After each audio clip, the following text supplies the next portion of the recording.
បាញ់ឲ្យចៃម៉ែពេញហ្នឹងចៃម្រាយខ្មែរថៃដីខ្មែរអត់ត្រូវការអ្នកណាមកថៃជំនួសពួកចោលឈ្លានពានបើមិនងាប់ក៏វាឲ្យរបួសតជំនាន់អ្នកចោលសៀមរឿងសង្គ្រាមគឺវាឃ្លានហួរដើម្បីដងណាចស្រែកជេរចាចអញខ្មាស់គេយនួនអញទៅបើអញបាយតឲ្យមួយថ្ងៃពួកអញយ៉ាងไรអញទៅបើអញបាយនៅរស់ឲ្យជ័យពួកប្រែដល់លើដីទុកអញអ្នកកែកាយអញទៅបើអញបាយសុទ្ធតែពួកថ្មិលបាញ់ជើងស៊ីវិលចរិតពួកថៃអញទៅបើអញបាយធ្វើបាបពួកអញណាធ្វើបាបដល់ចាស់ជាសាពួកនេះលេងនឹងនេះបំពេញមានដំណើរលើទីហ៊ានពួកអនេះជាតែមានលេងលខោឲ្យយើងមើលពួកអកក្រាច់ចាំអញប្លង់ឲ្យកិច្ចពួកអនេះលេងល្បិចសុទ្ធពួកអកពើគិតថាមានតែឯងសេចនំមកសំញ៉ៃពួកនេះអ្នកកំ pl នៅអាស៊ីគេមើលទៅខ្មែរយើងមូលមីចាប់ដៃសាមគ្គីដៃតពីដូនតាស្គូណាក្នុងរូរឿងមកមួយសងបោនៅសសសអត់មានអ្នកក្រងាប់លើដីខ្មែរអត់មានអ្នកហែ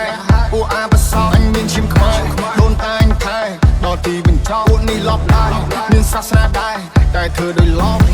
អោពិភពលោកជួយដឹងឮផងថាស្រុកខ្មែរបបាដែរមានចោលក្បែរលបងចោល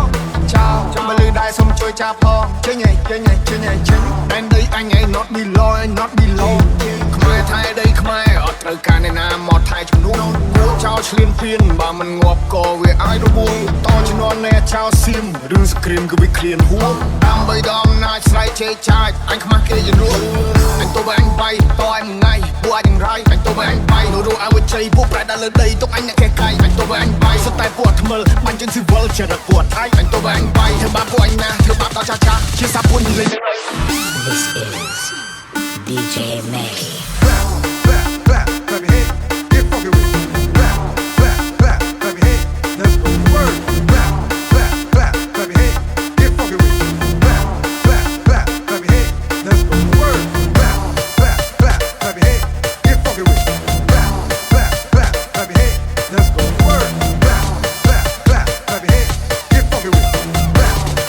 Clap your head, let's go to work. ចាប់អត់បាទអញទៅបើអញបាយតឲ្យមួយថ្ងៃពួកអញយ៉ាងไรអញទៅបើអញបាយនៅរស់ឲ្យជ័យពួកប្រែដល់លើដីទុកអញអ្នកកែកាយអញទៅបើអញបាយសុទ្ធតែពួកថ្មិលបាញ់ជើងស៊ីវិលចរិតពួកថៃអញទៅបើអញបាយធ្វើបាបពួកអញណាធ្វើបាបដល់ចាស់ជាសាពួកនេះលេងនឹងអីនេះហើយប្រទេសបងនឹងមានថាយើងមួយចំហៀងសុទ្ធតែអ្នកក្រនេះហើយប្រទេសបងនឹងមានមើលឃើញប្រាសាទគេថាជាថ្មនេះហើយប្រទេសបងនឹងមានពេលយើងជួយសេដ្ឋកិច្ចគេថាយើងពលករនេះហើយប្រទេសបងនឹងមានវត្តសៀមស្រៀមពៀននឹងលើដៃក្រយកមិនបានបងនឹងទៅកំទេចដែលឆានបងនឹងអត់ respect អវសានប្រទេសនឹងលេបដាសារូនតាមានចាចំបីពួកចៃពួកថៃពួកចោលបដោកឡាពួកមានសិទ្ធិគុំហេតុហាត់ចង់មកផ្សារឡើងចង់សាយផ្សារដឹកសពទៅវិញឬក៏ធ្វើចំណៃថ្មបំផ្លាញចង់បានប្រមាណទៅគ្រប់គ្មានគាត់នៅធေါ်ច្បាប់លើលោកលេងគោរពអញចង់ទៅកាត់សាញបើទៅឲ្យធ្លីមកទំនប់ You play with my people you die in the battle ឲ្យទ្រូងឲ្យចំហតោបើខ្លាំងឲ្យចូលមកអ្នកទូពេលនេះពួកយើងសាមគ្គីមានសត្រូវបន្ទូសារ៉ៃគេចង់គៀបយើងស៊ីពួកនឹងលេបទឹកមាត់តែដីស្រុកខ្មែរអត់ free ព្រោះថាអ្នកអាចនឹងត្រឹងងាប់បន្ទប់មកទៅ GG អូកូនហេរ៉ូជួមុខពេលដែលជួបទុកនៅតែស៊ូខំកើនកម្លាំងប្រយុទ្ធមិនតស្រុតយុទ្ធមិត្តគំរូឲ្យយើងសុខសាន្តសុខចិត្តលះបងកាយគឺផ្ទាំងគំនូចោលប្រពន្ធកូនឃ្លាតឆ្ងាយកាយសំពះក្រាបនឹងគុណលោក Oh I pray for my people